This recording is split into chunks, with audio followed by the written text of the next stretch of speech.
ಸ್ನೇಹಿತರೆ, ಬಸವಣ್ಣ ಅವರು 12ನೇ ಶತಮಾನದಲ್ಲಿ ಜನಿಸಿ ಸಕಲ ಜನರ ಸೌಖ್ಯಕ್ಕಾಗಿ ದುಡಿದಂತಹವರು. ಅವರ ಒಂದು ವಚನ, ಲೋಕದ ಡೊಂಕ ನೀವೇಕೆ ತಿದ್ದುವಿರಿ, ನಿಮ್ಮ ನಿಮ್ಮ ತನುವ ಸಂತೈಸಿಕೊಳ್ಳಿ, ನಿಮ್ಮ ನಿಮ್ಮ ಮನವ ಸಂತೈಸಿಕೊಳ್ಳಿ, ನೆರೆ ಮನೆಯ ದುಃಖಕ್ಕೆ ಅಳುವವರ ಮೆಚ್ಚ ನಮ್ಮ ಕೂಡಲ ಸಂಗಮ ದೇವ. ಸ್ನೇಹಿತರೆ, ಗಣರಾಜ್ಯೋತ್ಸವದ ಪ್ರಯುಕ್ತ ಲಾಲ್ಬಾಗ್ನಲ್ಲಿ ಫಲಪುಷ್ಪ ಪ್ರದರ್ಶನದಲ್ಲಿ ಬಸವಣ್ಣ ಅವರ ಥೀಮ್ ಅನ್ನು ಒಳಗೊಂಡಂತಹ ಫಲಪುಷ್ಪ ಪ್ರದರ್ಶನವನ್ನು ಆಯೋಜಿಸಲಾಗಿತ್ತು. ಬಸವಣ್ಣ ಅವರ ಜೀವನ ಚರಿತ್ರೆಯ ಜೊತೆಗೆ ಅವರ ವಚನಗಳನ್ನು ಕೂಡ ನಾವು ಕಾಣಬಹುದಾಗಿತ್ತು. ವಚನದ ಸಾರಾಂಶ ಅಂದ್ರೆ, ಲೋಕದಲ್ಲಿ ತನ್ನನ್ನ ತಾನು ತಿದ್ದಿಕೊಳ್ಳದೆ ಸದಾ ಇತರರನ್ನ ತಿದ್ದಲು ಪ್ರಯತ್ನಿಸುವವರನ್ನ ಹಾಗೂ ಅವರ ವರ್ತನೆಯನ್ನ ಬಸವಣ್ಣ ಅವರು ಈ ವಚನದಲ್ಲಿ ವಿಡಂಬಿಸಿದ್ದಾರೆ. ಬಸವಣ್ಣನವರ ಈ ಮಾತು ಸರ್ವಕಾಲಿಕ ಸತ್ಯ ಕೂಡ. ಬಸವಣ್ಣವರ ಮತ್ತೊಂದು ಅದ್ಭುತ ವಚನ, ನುಡಿದರೆ ಮುತ್ತಿನ ಹಾರದಂತಿರಬೇಕು, ನುಡಿದರೆ ಮಾಣಿಕ್ಯದ ದೀಪ್ತಿಯಂತಿರಬೇಕು, ನುಡಿದರೆ ಸ್ಫಟಿಕದ ಶಲಾಕೆಯಂತಿರಬೇಕು, ನುಡಿದರೆ ಲಿಂಗ ಮೆಚ್ಚಿ ಅಹುದಹುದೆನಬೇಕು, ನುಡಿಯೊಳಗಾಗಿ ನಡೆಯದಿದ್ದರೆ ಕೂಡಲ ಸಂಗಮ ದೇವ ನಿಂತುಳಿವನಯ್ಯ.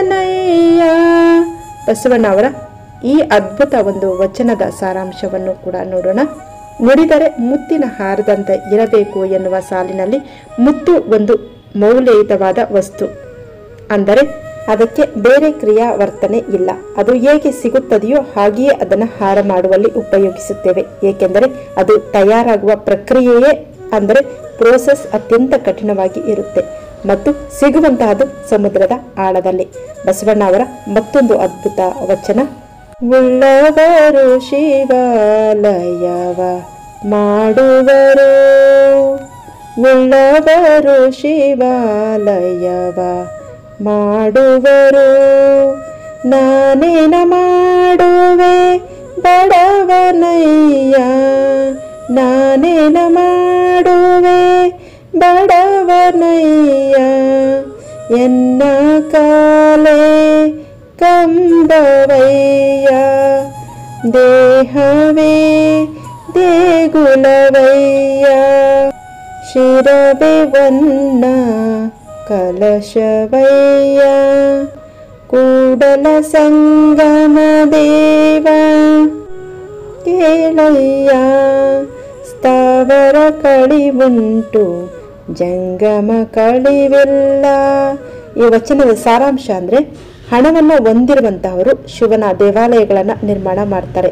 ಆದರೆ ನಾನು ಬಡವ, ನನ್ನಂತ ಬಡವ ಏನು ಕಟ್ಟಬಲ್ಲ, ನನ್ನ ಕಾಲುಗಳು ಕಂಬಗಳು, ನನ್ನ ದೇಹವೇ ದೇಗುಲ, ನನ್ನ ತಲೆ ಚಿನ್ನದ ಶಿಖರ, ನನ್ನ ಮಾತು ಕೇಳು ಓ ಪ್ರಭು ಕೂಡಲ ಸಂಗಮ ದೇವ, ನಿಂತಿರುವುದಕ್ಕೆ ವಿನಾಶ ಇದೆ, ಆದರೆ ಯಾವ ಚಲನೆಗಳಿಗೆ ಅಲ್ಲ ಎನ್ನುವಂತಹ ಮಾತನ್ನ ಈ ಒಂದು ವಚನದ ಮುಖಾಂತರ ಬಸವಣ್ಣ ಅವರು ಬರೀತಾರೆ.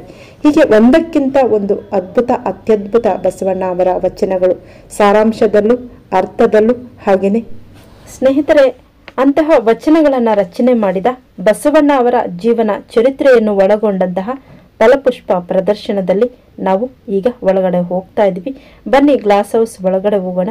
ಯಾವ ರೀತಿಯಾಗಿ ಬಸವಣ್ಣ ಜೀವನ ಚರಿತ್ರೆಯನ್ನು ನಾವು ಇಲ್ಲಿ ಕಾಣಬಹುದಾಗಿತ್ತು ಅನ್ನೋದನ್ನ ನಿಮ್ಮ ಜೊತೆ ಇವತ್ತಿನ ದಿನ ಶೇರ್ ಮಾಡ್ತಾ ಇದ್ದೀನಿ. ಬನ್ನಿ, ಇನ್ನು ಗ್ಲಾಸ್ ಹೌಸ್ ಒಳಗಡೆ ಯಾವ ರೀತಿಯಾಗಿ ಬಸವಣ್ಣ ಅವರ ವ್ಯಕ್ತಿ ಚಿತ್ರಣವನ್ನು ಕೊಟ್ಟಿದ್ದಾರೆ ನೋಡೋಣ. ಬಸವಣ್ಣ ಅವರ ಹೆಸರು ಬಸವಣ್ಣ, ತಾಯಿ ಮಾದಲಾಂಬಿಕೆ, ತಂದೆ ಮಾದರಸ, ಹುಟ್ಟಿದ ಸ್ಥಳ ಇಂಗಳೇಶ್ವರ, ಇದನ್ನೇ ಬಾಗೇವಾಡಿ ಅಂತ ಕೂಡ ಹೇಳ್ತಾರೆ. ಬಸವಣ್ಣ ಅವರು ಹುಟ್ಟಿದಂತಹ ವರ್ಷ ಅಂದರೆ ಕ್ರಿಸ್ತಶಕ 1105. ಇವರ ಒಡ ಹುಟ್ಟಿದವರು ಅಂದರೆ ದೇವರಸ ಮತ್ತು ನಾಗಮ್ಮ. ಇವರ ಗುರು ಬಸವಣ್ಣ ಅವರ ಗುರು ಅಂದರೆ ಸಂಗಮೇಶ್ವರ. ವಚನಾಂಕಿತ ಬಸವಣ್ಣ ಅವರ ವಚನಗಳ ಅಂಕಿತ ನಾಮ ಕೂಡಲ ಸಂಗಮ ದೇವ. ಇವರು ಕಾಯಕ ಏನನ್ನ ಮಾಡ್ತಾ ಇದ್ರು ಅಂದರೆ ಇವರು ಭಂಡಾರಿಯಾಗಿದ್ರು, ಹಾಗೆ ಮಂತ್ರಿಯಾಗಿ ಕೂಡ ಕೆಲಸವನ್ನ ನಿರ್ವಹಿಸಿದ್ರು ಬಿಜ್ಜಳನ ಆಸ್ಥಾನದಲ್ಲಿ. ಇನ್ನು ಬಸವಣ್ಣ ಅವರಿಗೆ ಇಬ್ಬರು ಪತ್ನಿಯರು, ಗಂಗಾಂಬಿಕೆ ಮತ್ತು ನೀಲಾಂಬಿಕೆ. ಇವರಿಬ್ಬರೂ ಕೂಡ ಸಹೋದರಿಯರಾಗಿರ್ತಾರೆ. ಇನ್ನು ಬಸವಣ್ಣ ಅವರ ಬಾಲ್ಯದ ಬಗ್ಗೆ ಹೇಳೋದಾದರೆ, ಹುಟ್ಟು ಇಂಗಳೇಶ್ವರ, ಕಲ್ಯಾಣದ ಚಾಳುಕ್ಯ ಚಕ್ರವರ್ತಿಗಳ ಮಾಂಡಲಿಕರಾಗಿದ್ದ ಬಿಜ್ಜಳನು ತರ್ದೇವಾಡಿ ಸಾವಿರ ನಾಡನ ಇಂಗಳ ವೇಡೆಯಿಂದ ಆಳ್ತಾ ಇದ್ದಾನೆ. ತರ್ದೇವಾಡಿಗೆ ಸೇರಿದ್ದ ಬಾಗೇವಾಡಿಯಲ್ಲಿ ಮುಖ್ಯಸ್ಥನಾಗಿ ಮಾದರಸನು ಕೆಲಸವನ್ನು ಮಾಡ್ತಾ ಇರ್ತಾನೆ. ಮಾದರಸನ ಹೆಂಡತಿ ಮಾದಲಾಂಬಿಕೆ. 1105ರಲ್ಲಿ ಮಾದರಸ ಮತ್ತು ಮಾದಲಾಂಬಿಕೆಯರ ಮಗನಾಗಿ ತಾಯಿಯ ತವರು ಇಂಗಳೇಶ್ವರದಲ್ಲಿ ಬಸವಣ್ಣ ಅವರು ಜನಿಸ್ತಾರೆ. ಅಣ್ಣ ದೇವರಾಜ ಮತ್ತು ಅಕ್ಕ ನಾಗಮ್ಮ ಇವರ ಒಡ ಹುಟ್ಟಿದವರು, ಬಸವಣ್ಣ ಅವರ ಒಡ ಹುಟ್ಟಿದವರು. ಬಾಲಕ ಬಸವಣ್ಣನಿಗೆ ಅಕ್ಕ ನಾಗಮ್ಮ ಅಂದರೆ ತುಂಬಾ ಪ್ರೀತಿ ವಾತ್ಸಲ್ಯ. ತನಗೆ ಸಿಕ್ಕಿರುವಂತಹ ಎಲ್ಲ ಸೌಲಭ್ಯಗಳು ಕೂಡ ಎಲ್ಲವೂ ಕೂಡ ಅವಳಿಗೂ ಸಿಗಬೇಕು ಅನ್ನೋ ಒಂದು ಬಯಕೆ. ಬಸವ ನಾನು ಎತ್ತಿ ಮುದ್ದಾಡಿದೆನು ಎಂದು ತಮ್ಮ ವಚನವೊಂದರಲ್ಲಿ ಬಸವನ ಬಗ್ಗೆ ನಾಗಮ್ಮ ತಾಯಿ ಪ್ರೀತಿಯಿಂದ ನಾವು ಕಾಣುವಂತಹದ್ದು ಬಸವಣ್ಣನ ಅಕ್ಕ ನಾಗಮ್ಮ ಮತ್ತು ಬಸವಣ್ಣನ ಮಧ್ಯೆ ಇದ್ದಂತಹ ಪ್ರೀತಿ ವಾತ್ಸಲ್ಯವನ್ನ. ಇನ್ನು ಬಸವಣ್ಣ ಅವರ ಬಾಲ್ಯ ಬಾಗೇವಾಡಿಯಲ್ಲಿ ನಡೆಯುತ್ತೆ. ತಂದೆಯ ಬಾಗೇವಾಡಿ ಮನೆಯಲ್ಲಿ ಮುದ್ದಿನ ಮಗನಾಗಿ ಬಸವಣ್ಣ ಬೆಳೆಯುತ್ತಾರೆ. ತಂದೆ ತಾಯಿ ಶಿವಭಕ್ತರಾದುದರಿಂದ ಮನೆಯ ವಾತಾವರಣದಲ್ಲಿ ಸಹಜವಾಗಿಯೇ ಶಿವ ಆರಾಧ್ಯ ದೈವವಾಗಿದ್ದ. ಬಸವಣ್ಣನಿಗೂ ಶಿವನೇ ಸರ್ವಸ್ವವಾದ. ಬಾಲಕ ಬಸವಣ್ಣನಿಗೆ ಉಪನಯನ ಮಾಡುವಂತಹ ಸಂದರ್ಭ ಬರುತ್ತೆ. ಮೊದಲು ನನ್ನ ಅಕ್ಕನಿಗೆ ಉಪನಯನ ಮಾಡಿ ನಂತರ ನನಗೆ ಮಾಡಿ ಎಂಬ ವಾದ ಬಸವಣ್ಣ ಅವರದು. ಮನೆಯವರ ಪಂಡಿತರ ಯಾವ ಮಾತಿಗೂ ಕೂಡ ಬಸವಣ್ಣವರು ಬಗ್ಗೋದಿಲ್ಲ. ಸ್ತ್ರೀಯರಿಗೆ ಧಾರ್ಮಿಕ ಸಂಸ್ಕಾರದ ಹಕ್ಕಿಲ್ಲ ಎಂದು ಎನ್ನುವಂತಹ ಪಂಡಿತರ ಮಾತಿಗೆ ನನ್ನ ಅಕ್ಕನಿಗೆ ಹಾಕಲಾಗದ ಜನಿವಾರ ನನಗೂ ಬೇಡ ಎಂದು ಜನಿವಾರವನ್ನು ತಿರಸ್ಕರಿಸುವ ಬಸವಣ್ಣ ಆ ಪರಿಸರವನ್ನೇ ತ್ಯಾಗ ಮಾಡಿ ಸ್ವತಂತ್ರ ದಾರಿ ಕಂಡುಕೊಳ್ಳಲು ಕಪ್ಪಡಿ ಸಂಗಮ ಕ್ಷೇತ್ರಕ್ಕೆ ಬರ್ತಾರೆ. ಅವರು ಕರ್ಮದಿಂದ ಧರ್ಮಕ್ಕೆ ವಾಲಿದ ಸಂದರ್ಭ ದಾಟಿದ ಸಂದರ್ಭ ಇದಾಗಿರುತ್ತೆ. ಇನ್ನು ಸಂಗಮನಾಥನ ಸನ್ನಿಧಿಯಲ್ಲಿ ಬಸವಣ್ಣ ಅವರು ಕೃಷ್ಣ ಮತ್ತು ಮಲಪ್ರಭಾ ನದಿಗಳ ಸಂಗಮ ಸ್ಥಾನವಾದ ಕಪ್ಪಡಿಯಲ್ಲಿದ್ದ ಸಂಗಮೇಶ್ವರನ ದೇವಾಲಯವು ವಿದ್ಯಾಕೇಂದ್ರ ಆಗಿತ್ತು. ಸಂಗಮೇಶ್ವರ ಗುರುಗಳು ಅಲ್ಲಿ ಸ್ಥಾನಪತಿಯಾಗಿ ಇರ್ತಾರೆ. ಅಲ್ಲಿ ಬಸವಣ್ಣ ವಿದ್ಯಾರ್ಜನೆ ಮುಂದುವರಿಸ್ತಾರೆ. ವಿದ್ಯಾರ್ಜನೆಯ ನಂತರ ದೇಶ ಪರ್ಯಟನವೂ ಕೂಡ ಆಗುತ್ತೆ. ಜನಜೀವನ, ಸಮಾಜ, ಧರ್ಮ, ರಾಜಕೀಯ ವ್ಯವಸ್ಥೆಗಳ ಬಗ್ಗೆ ಪ್ರತ್ಯಕ್ಷ ಅನುಭವ ಆಯಿತು. ಆ ಸಂದರ್ಭದಲ್ಲಿ ಬಸವಣ್ಣ ಅವರಿಗೆ ಸೋದರ ಮಾವ ಆಗಬೇಕಿದ್ದ ಬಿಜ್ಜಳನ ಮಂತ್ರಿಯೂ ಆಗಿದ್ದ ಬಲದೇವ ಸಂಗಮದಲ್ಲಿ ಬಸವಣ್ಣನನ್ನ ಕಾಣ್ತಾನೆ. ಆತನ ವಿದ್ವತ್ತು ಮತ್ತು ಲೋಕ ಪ್ರಜ್ಞೆಗೆ ಮಾರು ಹೋಗ್ತಾನೆ. ಮಂಗಳ ವೇಳೆಗೆ ಬರುವಂತೆ ಆಹ್ವಾನವನ್ನು ನೀಡ್ತಾನೆ.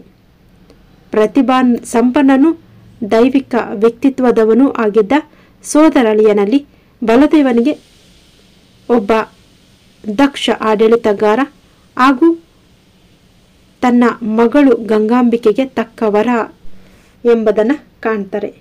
ಆ ಇಬ್ಬರು ವ್ಯಕ್ತಿತ್ವಗಳು ಕೂಡ ಬಸವಣ್ಣನಲ್ಲಿ ಕಾಣುತ್ತೆ ಸೋದರ ಮಾವ ಬಲದೇವನಿಗೆ. ಇನ್ನು ಬಸವಣ್ಣ ಅವರು ಅಂಗದಿಂದ ಲಿಂಗಕ್ಕೆ ಬದಲಾದ ಒಂದು ರೀತಿಯನ್ನು ನೋಡುವುದಾದರೆ, ಗುರುವಿನ ಸನ್ನಿಧಿಯಲ್ಲಿ ವಿದ್ಯಾರ್ಜನೆ ನಡೆಯುವಾಗಲೇ ಕೂಡಲ ಸಂಗಮನಾಥನ ಸನ್ನಿಧಿಯ ಶಿವಾನುಭವ ಬಸವಣ್ಣ ಅವರನ್ನ ಆಧ್ಯಾತ್ಮ ಸಾಧನೆಯಲ್ಲಿ ಮುಳುಗಿಸಿಬಿಡುತ್ತೆ. ಅಧ್ಯಯನ, ಅನುಭವ, ಧ್ಯಾನ ಬಸವಣ್ಣ ಅವರಲ್ಲಿ ಹೊಸ ಚೈತನ್ಯವನ್ನು ಮೂಡಿಸುತ್ತೆ. ಸಾಕಾರ ನಿರಾಕಾರ ಏಕೋ ದೇವ ಕೂಡಲ ಸಂಗಮ ದೇವ ಎಂಬ ಅರಿವು ಉಂಟಾಯಿತು. ಆ ಅರಿವಿನ ಬೆಳಕಿನಲ್ಲಿ ಇಷ್ಟಲಿಂಗ ಎಂಬ ಪರಿಕಲ್ಪನೆ ಬಸವಣ್ಣ ಅವರನ್ನು ಆವರಿಸಿತು. ಅಮೂರ್ತ ಕಲ್ಪನೆಯ ಇಷ್ಟಲಿಂಗಕ್ಕೊಂದು ಕುರುಹನ ರೂಪಿಸಿ ಲಿಂಗಾಂಗ ಯೋಗ ಸಾಧನೆಯಲ್ಲಿ ತಮ್ಮನ್ನು ತೊಡಗಿಸಿಕೊಳ್ತಾರೆ. ಜಗದಗಲ ಮುಗಿಲಗಳ ಮಿಗೆಯಲಿ ನಿರಾಕಾರನಾಗಿದ್ದ ಸಂಗಮೇಶ್ವರ ಚುಳುಕಾಗಿ ಬಸವಣ್ಣನವರ ಕರಸ್ಥಳಕ್ಕೆ ಬಂದಿದ್ದ. ಇನ್ನು ಬಸವಣ್ಣ ಅವರು ಅಂಗದಿಂದ ಜಂಗಮಕ್ಕೆ ಮಂಗಳವೇಡಿಗೆ ಹೋದದ್ದು ಹೇಗೆ ಅಂತ ನೋಡೋದಾದರೆ, ಸೋದರ ಮಾವ ಬಲದೇವನ ಆಹ್ವಾನ ಮತ್ತು ಗುರುಗಳ ಮಾರ್ಗದರ್ಶನದಂತೆ ಬಸವಣ್ಣ ತಮ್ಮ ಅಕ್ಕ ಮತ್ತು ಸೋದರಳಿಯನೊಂದಿಗೆ ಮಂಗಳವಾಡಕ್ಕೆ ಬಂದರು. ಬಲದೇವನ ನಿರೀಕ್ಷೆಯಂತೆ ಬಿಜ್ಜಳನಲ್ಲಿ ಕರುಣಿಕ ಗಣಾಧಿಕಾರಿಯಾಗಿ ಅಧಿಕಾರವನ್ನು ವಹಿಸಿಕೊಳ್ತಾರೆ. ಅಧಿಕಾರದ ಮಾಯೆಯ ನಡುವೆಯೂ ಆತ್ಮ ಸಾಧನೆಯನ್ನ ನಿಲ್ಲಿಸದ ಬಸವಣ್ಣ ಶ್ರದ್ಧೆ, ನಿಷ್ಠೆ, ಪ್ರಾಮಾಣಿಕತೆಗಳ ಮೂಲಕ ಕಾಯಕ ದಾಸೋಹದ ಮಹತ್ವವನ್ನು ಅರಿತುಕೊಳ್ತಾರೆ. ಕಾಯಕದಿಂದ ಬಂದ ಫಲ ಕಾರ್ಯ ಸೊಪ್ಪಾದರೂ ಸರಿಯೇ, ಅದು ಲಿಂಗಾರ್ಪಿತವಾದಲ್ಲಿ ಪ್ರಸಾದವಾಗುತ್ತದೆ. ಆ ಪ್ರಸಾದದ ದಾಸೋಹವೇ ಜಂಗಮ ಸೇವೆ ಎಂಬುದನ್ನು ಸ್ವಯಂ ಕಾಯಕದಿಂದ ಸಾಧಿಸಿದರು ಬಸವಣ್ಣ. ಜಂಗಮವೆಂದರೆ ಸಮಾಜವಷ್ಟೇ.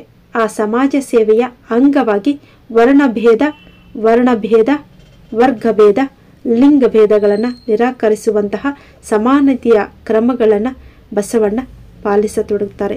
ಇನ್ನು ಸತಿ ಪತಿಗಳ ಬಾಂಧವ್ಯದ ಬಗ್ಗೆ ನೀಲಾಂಬಿಕೆ ಈ ರೀತಿಯಾಗಿ ವಚನವನ್ನು ಬರೀತಾರೆ. ಸತಿ ಪತಿಗಳೊಂದಾದ ಭಕ್ತಿ. ಬಲದೇವನ ಮನದಾಸೆಯಂತೆ ಬಸವಣ್ಣ ಗಂಗಾಂಬಿಕೆಯನ್ನು ಬಿಜ್ಜಳನ ಸಾಕು ತಂಗಿಯಾಗಿ ಬೆಳೆದಿದ್ದ ಸಿದ್ಧರಸರ ಮಗಳು ನೀಲಾಂಬಿಕೆಯನ್ನು ಮದುವೆಯಾಗ್ತಾರೆ. ಸ್ವತಃ ವಿದ್ಯಾವಂತಿಯರಾಗಿದ್ದ ಗಂಗಾಂಬಿಕೆ, ನೀಲಾಂಬಿಕೆಯರು ಬಸವಣ್ಣನವರನ್ನು ಅಕ್ಷರಶಃ ಅನುಸರಿಸ್ತಾರೆ. ಸತಿಪತಿಗಳೊಂದಾದ ಭಕ್ತಿ ಹಿತವಾಗಿಪ್ಪುದು ಶಿವಂಗೆ. ಸತಿಪತಿಗಳೊಂದಾಗದ ಭಕ್ತಿ ಅಮೃತದೊಳು ವಿಷವ ಬೆರೆಸಿದಂತೆ ಕಾಣ ರಾಮನಾಥ. ವಚನಕಾರ ಜೇಡರ ದಾಸಿಮಯ್ಯನವರ ನುಡಿಯಂತೆ ಗುರು ಲಿಂಗ ಜಂಗಮರನ ಮಡದಿ ಎನ್ನಲಾಗದು ಎನ್ನನು ಬಸವಣ್ಣನಿಗೆ. ಪುರುಷನೆನ್ನಲಾಗದು ಬಸವನ ಎಣಗೆ ಉಭಯ ಕುಲವ ಹರಿದು ಬಸವಂಗೆ ಶಿಶುವನಾದೆನು ಬಸವನನ್ನ ಶಿಶುವಾದನು ಎಂದು ನೀಲಾಂಬಿಕೆಯು ಹಾಡಿದ್ದಾರೆ. ಈ ಒಂದು ವಚನವು ನೀಲಾಂಬಿಕೆ ಅಂದರೆ ಬಸವಣ್ಣ ಅವರ ಪತ್ನಿ ಬರೆದಿರುವಂತಹ ಒಂದು ವಚನ ಆಗಿದೆ. ಇನ್ನು ವಚನಾನುಭವಗೋಷ್ಠಿ. ಜನ ಶಿಕ್ಷಣಕ್ಕಾಗಿ ಕಾಯಕದ ನಡುವೆ ವಚನಾನುಭವ ಗೋಷ್ಠಿಗಳನ್ನು ಕೂಡ ಬಸವಣ್ಣ ಪ್ರಾರಂಭ ಮಾಡ್ತಾರೆ. ದಿನಾಲು ಸಂಜೆ ಮನೆಯಲ್ಲಿ ಅನುಭವಜನ್ಯವಾದ ವಚನಗಳ ವಾಚನ, ಚರ್ಚೆ ನಡೆಯಲಾರಂಭಿಸುತ್ತದೆ. ಬಸವಣ್ಣನವರ ಪ್ರಭಾವಲಯಕ್ಕೆ ಅಕ್ಕ ನಾಗಮ್ಮ, ಸೋದರಳಿಯ ಚನ್ನಬಸವಣ್ಣ, ಪತ್ನಿಯರಾದ ಗಂಗಾಂಬಿಕೆ, ನೀಲಾಂಬಿಕೆಯರಲ್ಲದೆ ಹಡಪದ ಅಪ್ಪಣ್ಣ, ಲಿಂಗಮ್ಮ, ಷಟ್ಸ್ಥಳ ಚಾಮರಸ ಮೊದಲಾದಂತಹ ಶರಣರು ಕೂಡ ಸೇರಿಕೊಳ್ತಾರೆ. ಆ ಸಮಯದಲ್ಲಿ ರಚನೆಯಾದಂತಹ ಒಂದು ವಚನ ಇದು. ಲೋಕದ ಡೊಂಕ ನೀವೇಕೆ ತಿದ್ದುವೆ, ನಿಮ್ಮ ತನುವ ಸಂತೈಸಿಕೊಳ್ಳಿ, ನಿಮ್ಮ ಮನವ ಸಂತೈಸಿಕೊಳ್ಳಿ, ನೆರೆಮನೆಯ ದುಃಖಕ್ಕೆ ಅಳುವವರ ಮೆಚ್ಚ ಕೂಡಲ ಸಂಗಮ ದೇವ.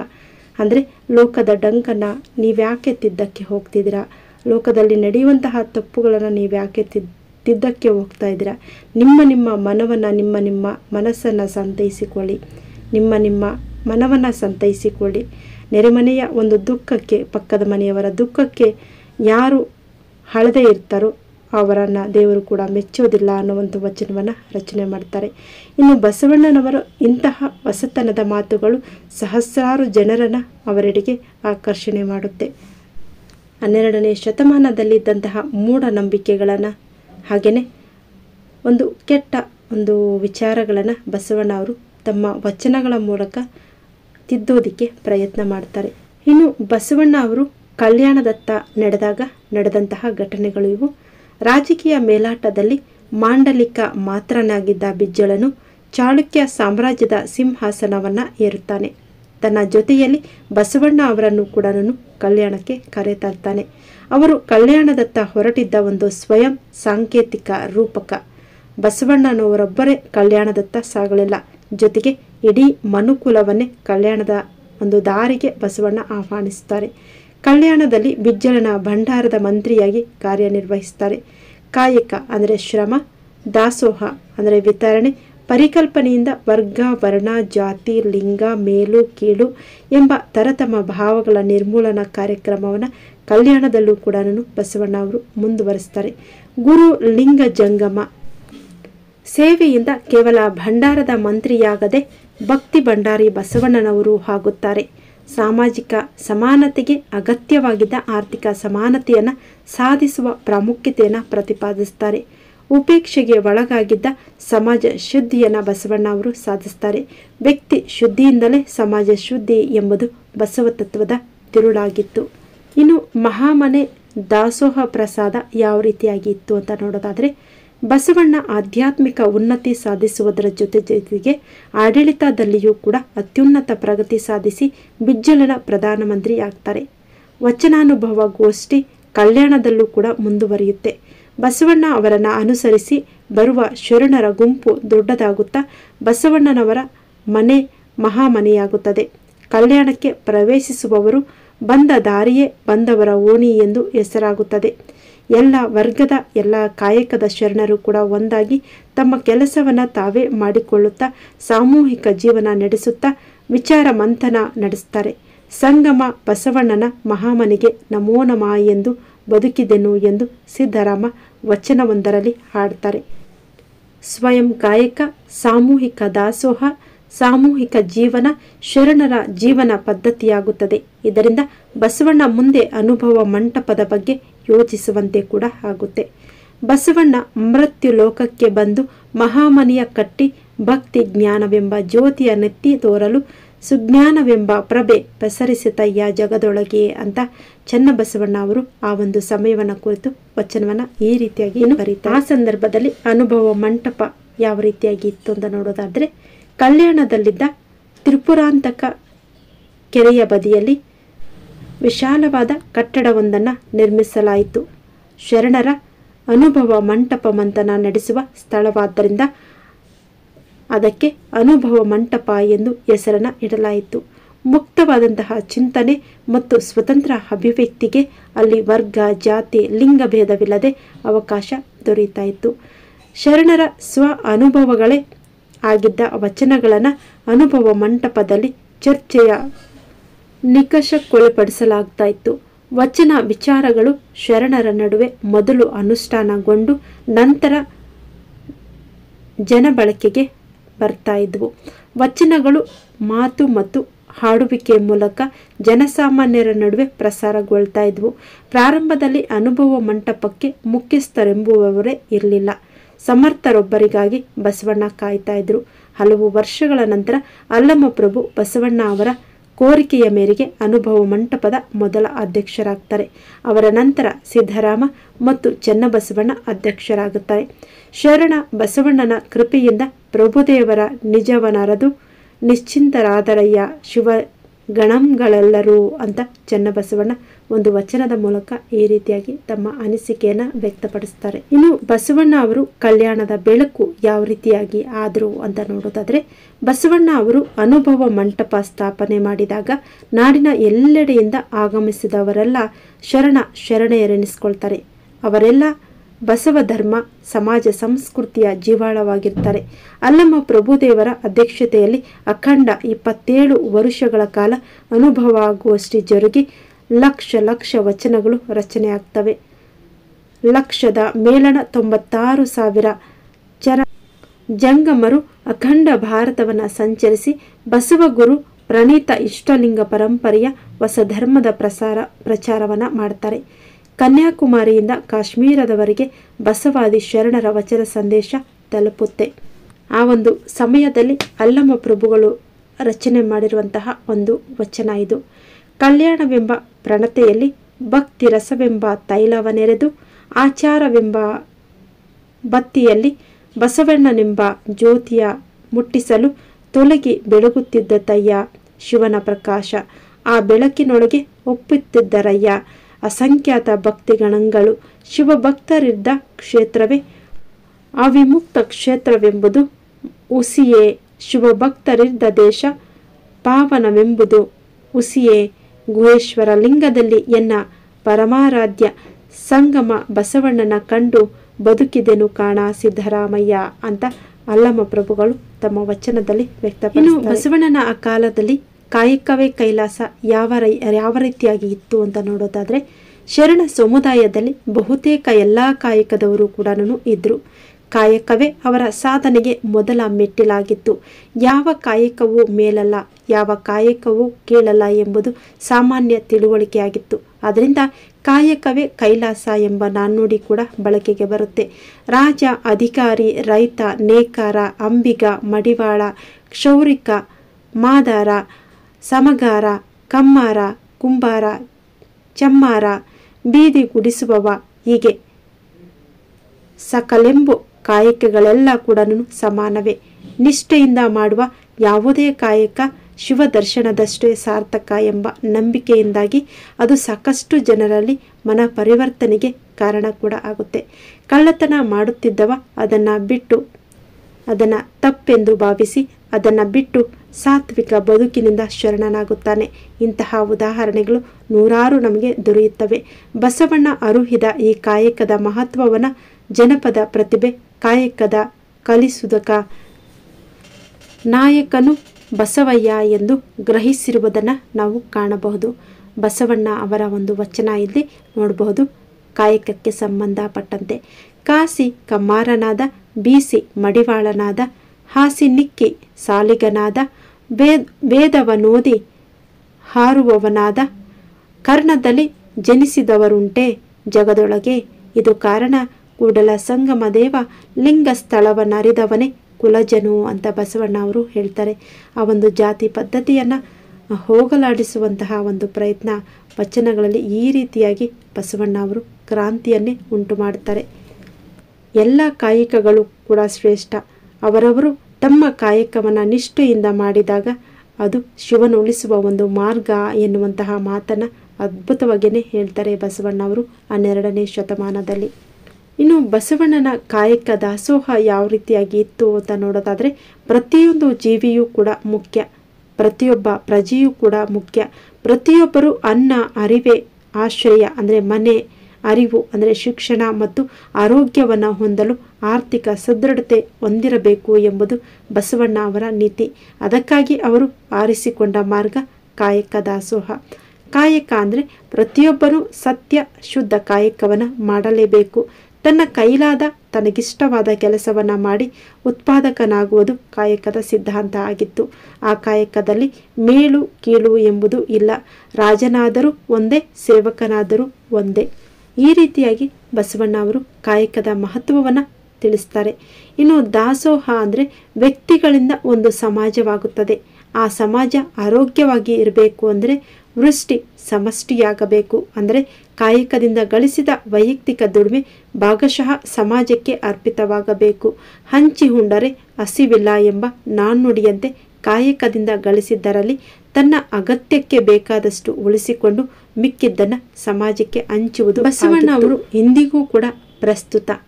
ಇಂದಿಗೆ ನಾಳೆಗೆ ಬೇಕು ಎಂದನಾದರೆ ಅಧಿಕಾರ ದುರ್ಬಳಕೆಯಿಂದ ಅಕ್ರಮವಾಗಿ ಗಳಿಸುವುದನ್ನು ಕೂಡಿಡುವುದು, ಎಷ್ಟು ಬಂದರೂ ಇನ್ನೂ ಬೇಕು ಎನ್ನುವುದು, ಇಂತಹ ಮನೋಭಾವ ಆಧುನಿಕ ಯುಗದಲ್ಲಿ ಅತಿ ಸಾಮಾನ್ಯವಾಗಿ ಕಾಣಬಹುದು. ಆದರೆ ಎಲ್ಲ ಕಾಲಕ್ಕೂ ಹಾಗೆ ಅಧಿಕಾರ ದುರುಪಯೋಗ ಅಕ್ರಮ ಗಳಿಕೆ ಮಾಡುವವರು ಇದ್ದೇ ಇದ್ದರು. ಅಂತಹ ಸಂದರ್ಭದಲ್ಲಿ ನಾಡಿನ ಮಂತ್ರಿಯಾಗಿದ್ದ ಬಸವಣ್ಣನವರ ಮನೋಧರ್ಮವನ್ನು ಪರಿಚಯಿಸುವ ಒಂದು ವಚನ ನಾವಿಲ್ಲಿ ಕಾಣಬಹುದಾಗಿತ್ತು. ಹೊನ್ನಿನೊಳಗೊಂದೊರೆಯ, ಅನ್ನದೊಳಗೊಂದಗೊಳವ, ಸೀರೆಯನೊಳಗೊಂದೆಳೆಯ, ಹಿಂದಿಂಗೆ ನಾಳಿಂಗೆ ಬೇಕೆಂದೆನಾದಡೆ, ನಿಮ್ಮಾಣೆ ನಿಮ್ಮ ಪ್ರಮತರಾಣೆ, ನಿಮ್ಮ ಶರಣರಿಗಲ್ಲದೆ ಮತ್ತೊಂದನರಿಯೇ ಕೂಡಲ ಸಂಗಮ ದೇವ ಅಂತ ಹೇಳ್ತಾರೆ ಬಸವಣ್ಣ.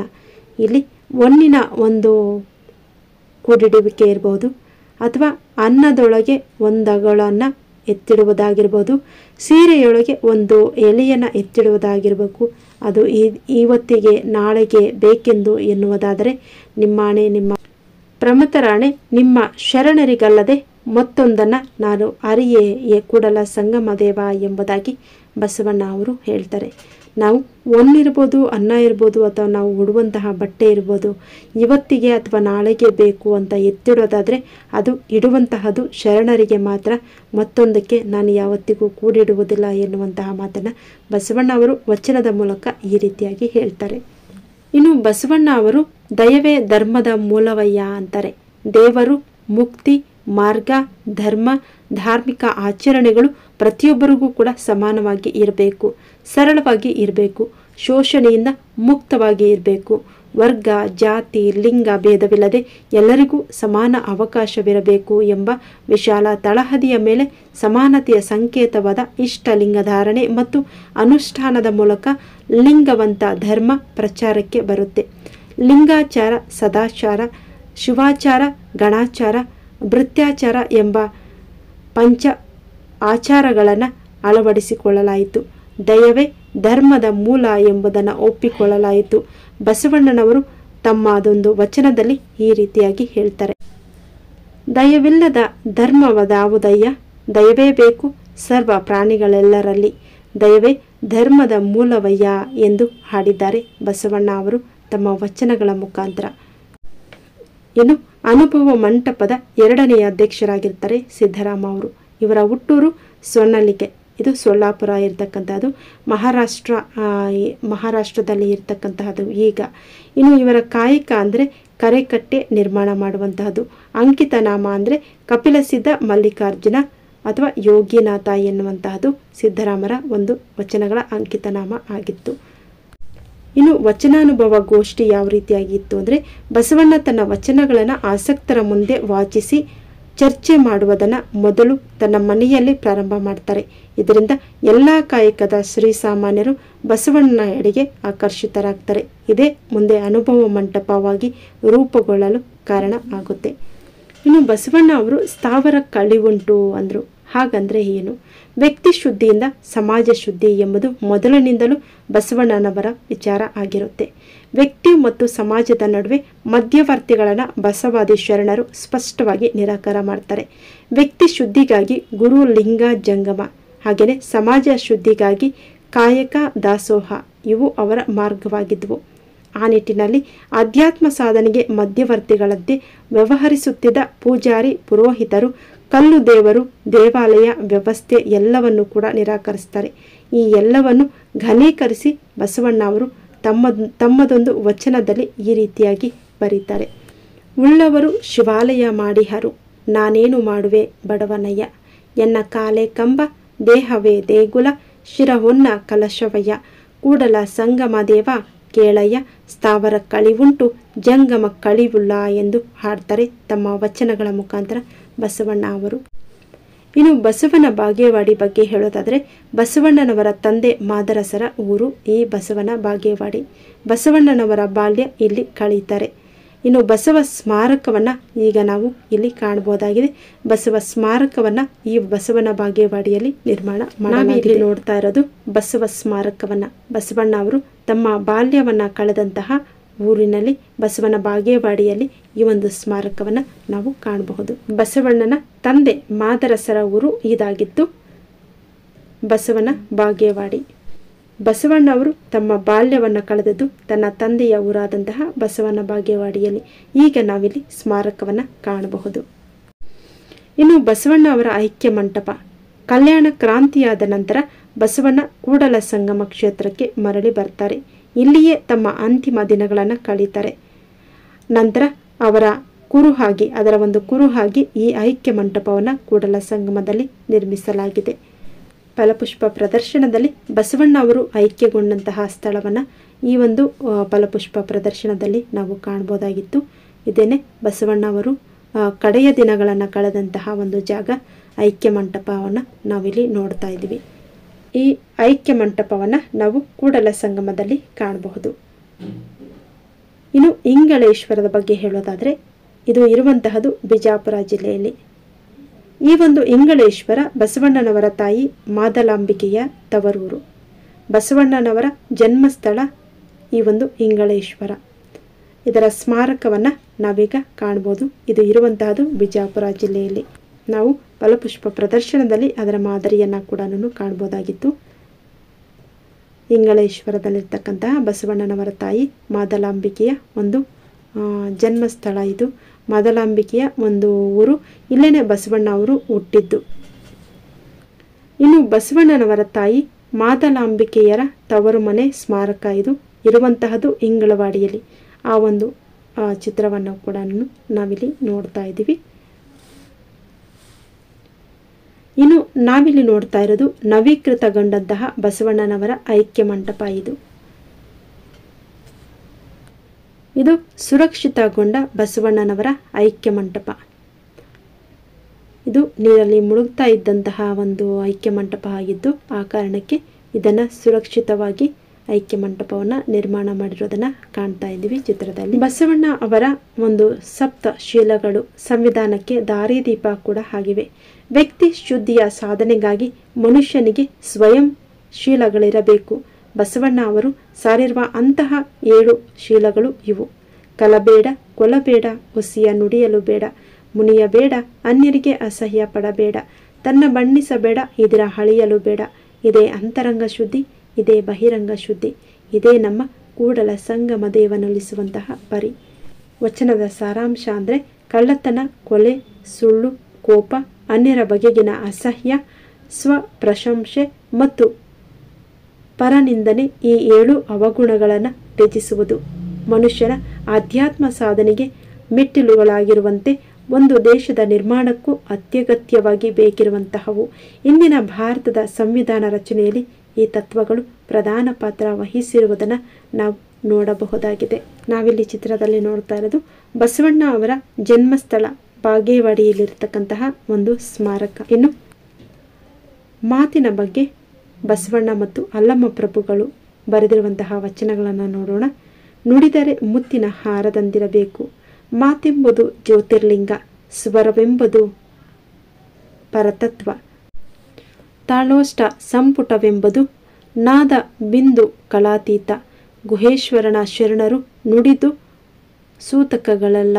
ಅಲ್ಲಮ್ಮ ಪ್ರಭು ಅವರ ವಚನ. ಆದರೆ ಮಾರ್ಮಿಕ ನುಡಿ ಅಂದರೆ ಪ್ರತಿಯೊಬ್ಬರಲ್ಲೂ ಕೂಡ ತಮ್ಮತನದ ಅರಿವು ಮತ್ತು ಮಾತು, ನಡೆ, ನುಡಿಯಲ್ಲಿ ಸತ್ಯ ಶುದ್ಧಿ ಇರುವುದನ್ನು ಶರಣರು ಬಯಸ್ತಾ ಇದ್ರು.